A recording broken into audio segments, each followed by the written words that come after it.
आप लोगों को कैसा लगेगा कि आप एक घर में शिफ्ट हुए हों और उस घर में आप लोगों के साथ अजीब अजीब वाक़यात पेश आना शुरू हो जाएं। आपको साए दिखाई देना, रात के वक्त अजीब और डरावनी आवाज़ों का आना, परछाइयाँ दिखाई देना या आप लोगों की चीज़ें एक जगह से गायब हो जाना और फिर कुछ ही दिनों बाद वो किसी दूसरी जगह पर पड़ी मिलना। अजीब लगेगा ना।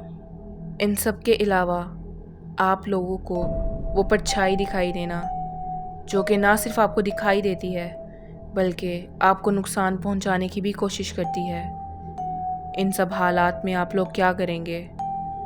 दोस्तों, मैं हूं आपकी host and welcome to my channel horror talkies. उम्मीद करती हूं आप सब लोग खैरियत से होंगे।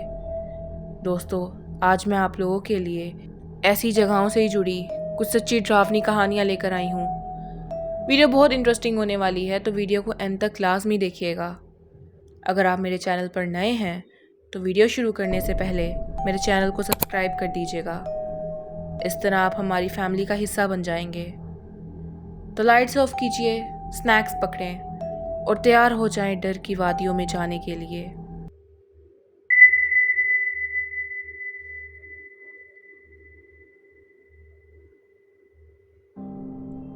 मेरा नाम सुभान है।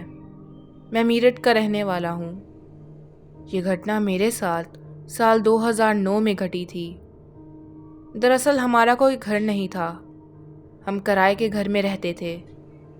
जहाँ पर हम पहले रहते थे, हमें वो घर किसी वजह से खाली करना पड़ा था।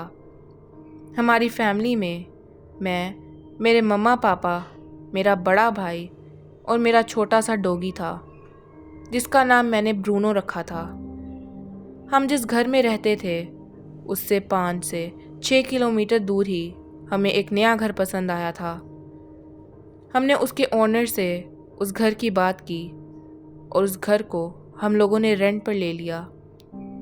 उस घर के बारे में बताता चलूं तो उस घर में 4 कमरे, 2 किचन और 3 वॉशरूम्स थे और उसके अलावा एक टेरेस भी था।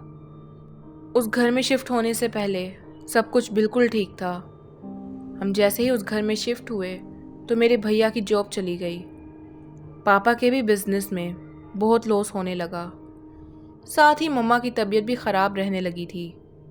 मेरा भी पढ़ाई में मन नहीं लगता था। रात में हम कमरे में ही सोते थे। मेरे और मेरे भैया का कमरा एक था और ब्रूनो भी हमारे साथ हमारे ही कमरे में सोता था।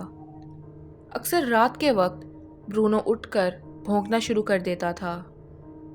ये सब इस घर में आने के बाद ही शुरू हुआ था। ब्रूनो पहले कभी भी ऐसी हरकत नहीं करता था, बल्कि वो तो एक शांत कुत्ता था। खैर, एक दिन पापा का मूड बहुत ज़्यादा ख़राब था। उनको बिजनेस में बहुत लॉस हुआ था। हम सब लोग रात में जागे हुए थे। मम्मा की तबीयत भी बहुत ख़राब थी। ब्रूनो बहुत ज़्यादा भौंक रहा था। मम्मा के सर में बहुत ज़्यादा दर्द हो रहा था, तो मैंने गुस्से में ब्रूनो को छत पर बांध दिया। मुझे लगा था कि शायद ये खुली फ़िज़ा में आकर चुप कर जाएगा, मगर ऐसा कुछ नहीं हुआ। वो छत पर भी बहुत ज़्यादा भौंक रहा था। मुझे ब्रूनो पर गुस्सा आ रहा था क्योंकि मम्मा की तबीयत बहुत ज़्यादा ख़राब थी और उनके सर में बहुत दर्द हो रहा था और ब्रूनो के भौंकने की वजह से उनकी तबीयत और ख़राब हो रही थी। पहले मुझे लगा कि शायद ब्रूनो की तबीयत ख़राब है, मगर ऐसा कुछ भी नहीं था। मैंने ब्रूनो को खाना देने की भी कोशिश की, मगर उसको भूख भी नहीं लग रही थी। मुझे समझ नहीं आ रहा था कि वो ऐसा क्यों कर रहा है। आज से पहले तो वो ऐसा बिल्कुल नहीं करता था। ऐसा लग रहा था कि वो किसी चीज़ से डर रहा हो। मैं उसको ऊपर छत पर बांधकर नीचे मम्मा के पास आ गया। ब्रूनो बहुत ज़ोर ज़ोर से भौंक रहा था। मम्मा को हमने दवा दी और मम्मा को सुला दिया। उसके बाद हम भी सोने चले गए। करीब आधे घंटे के बाद वो अजीब सी आवाज़ें निकालने लगा। ऐसा लग रहा था जैसे ब्रूनो रो रहा है। उसकी वो आवाज़ सुनकर मुझसे रहा ना गया और मैं ऊपर छत पर भागा।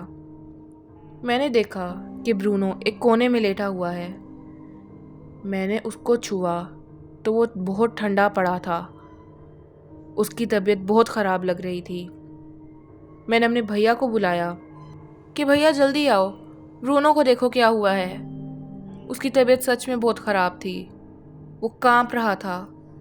हम उसको लेकर डॉक्टर के पास जा रहे थे, मगर रात के उस वक्त हमें कोई डॉक्टर भी नहीं मिल रहा था। हम लोग उसको वैसे ही घर ले आए। हम लोगों ने सोचा था कि सुबह उसको डॉक्टर के पास ले जाएंगे, मगर शायद वो रात ब्रूनो की आखिरी रात थी। वो रात शायद ब्रूनो के लिए बहुत ज़्यादा मुश्किल थी। जब तक हम ब्रूनो को डॉक्टर के पास लेकर जाते, उसकी डेथ हो गई। ये सब मेरे लिए बहुत ज़्यादा शॉकिंग था। मैं खुद को संभाल भी नहीं पा रहा था। ब्रूनो की तबीयत तो बिल्कुल ठीक थी, वो बस भौंक रहा था। तो ऐसा क्या हुआ था कि ब्रूनो एक रात में ही चला गया? ये सब हमारे साथ क्यों हो रहा था, ये किसी को भी नहीं समझ आ रहा था। मेरे एक अंकल हैं जो कि जादू वगैरह के बारे में जानते हैं। मामा ने उनको घर पर बुलाया और घर में होने वाले सारे वाक़यों के बारे में बताया। उनको भी कुछ समझ नहीं आ रहा था। उन्होंने हमसे पूछा कि ये सब हमारे साथ कब से हो रहा है। तो मम्मा ने बताया कि जब से हम इस घर में शिफ्ट हुए हैं, तब से हमारे साथ ये तमाम वाक़यात हो रहे हैं। उन्होंने हमारे किचन से थोड़े से चावल और पानी मंगवाया। उन्होंने वो चावल पानी में डाल दिए और थोड़ी देर के लिए उसको ढक कर रख दिया। थोड़ी देर बाद जब हमने देखा तो उन चावलों का रंग काला होना शुरू हो गया था। उन अंकल ने बताया कि जिस घर में आप लोग रह रहे हैं, आप लोगों के अलावा भी यहाँ कोई और रहता है जो कि आपके यहाँ रहने से परेशान है। मम्मा ने इसका हल पूछा तो उन्होंने कहा कि इसका कोई हल नहीं है। अगर आपको अपना कोई और नुकसान नहीं करवाना तो बेहतर है कि आप ये घर छोड़ दें, वरना अगली मौत आप लोगों में से किसी एक की हो सकती है। मम्मा ये सुनकर रोने लगी। उन अंकल ने यह भी बताया था कि जानवर अक्सर अपने मालिक पर होने वाले हमले को या ख़तरे को अपने ऊपर ले लेते हैं। शायद उस रात ब्रूनो हमें उसी ख़तरे के बारे में बताना चाह रहा था और उसने वो बला अपने सर पर ले ली और इस तरह ब्रूनो इस दुनिया से चला गया। ये तमाम बात सुनकर हम सब बहुत रोने लगे, मगर अब रोने से कुछ नहीं हो सकता था। हम ब्रूनो को वापस नहीं ला सकते थे। उन अंकल ने हमें यह भी बताया कि इस घर के नीचे बहुत से जानवरों और इंसानों की हड्डियां हैं। शायद ये घर किसी कब्र पर या शमशान घाट पर बना है, जिसकी वजह से उन सब की आत्मा इस घर में मौजूद है और उन सब को हमारा यहाँ रहना बिल्कुल पसंद नहीं है। ब्रूनो भी शायद हमें इन सब के बारे में ही बताना चाहता था। इसी वजह से हमसे जब से इस घर में शिफ्ट हुए थे, ब्रूनो बहुत बेचैन रहता था। शायद इसी वजह से मेरे पापा के बिज़नेस में भी लॉस हो रहा था और मम्मी की तबीयत भी ख़राब थी। शाम को जब मेरे पापा घर आए तो मम्मी ने उनको इस सब के बारे में बताया। पापा बहुत ज़्यादा घबरा गए थे और फिर अगले 2-3 दिन में ही हमने वो घर शिफ्ट कर दिया। उस घर में जो अगले लोग रहने आए थे, उनके साथ बहुत बुरा हुआ था। उनके एक छोटे बेटे की डेथ हो गई थी, जिसके बाद वो भी वो घर छोड़कर चले गए। उस घर को छोड़ते ही मेरे पापा का बिज़नेस भी अच्छा चलने लगा। भैया को भी जॉब मिल गई और मम्मा की तबीयत भी ठीक हो गई। उस घर में ऐसा ज़रूर कुछ था जो कि हमें वहाँ बर्दाश्त नहीं कर रहा था। नए घर में जाने के बाद मैंने एक नया डॉगी भी पाला और उसका नाम भी मैंने ब्रूनो रखा था। वो डॉगी ब्रूनो की कमी को पूरा नहीं कर सकता, मगर फिर भी हम उससे बहुत प्यार करते हैं। मेरी बिल्कुल सच्ची कहानी थी जो कि मैं आपसे शेयर करना चाहता था।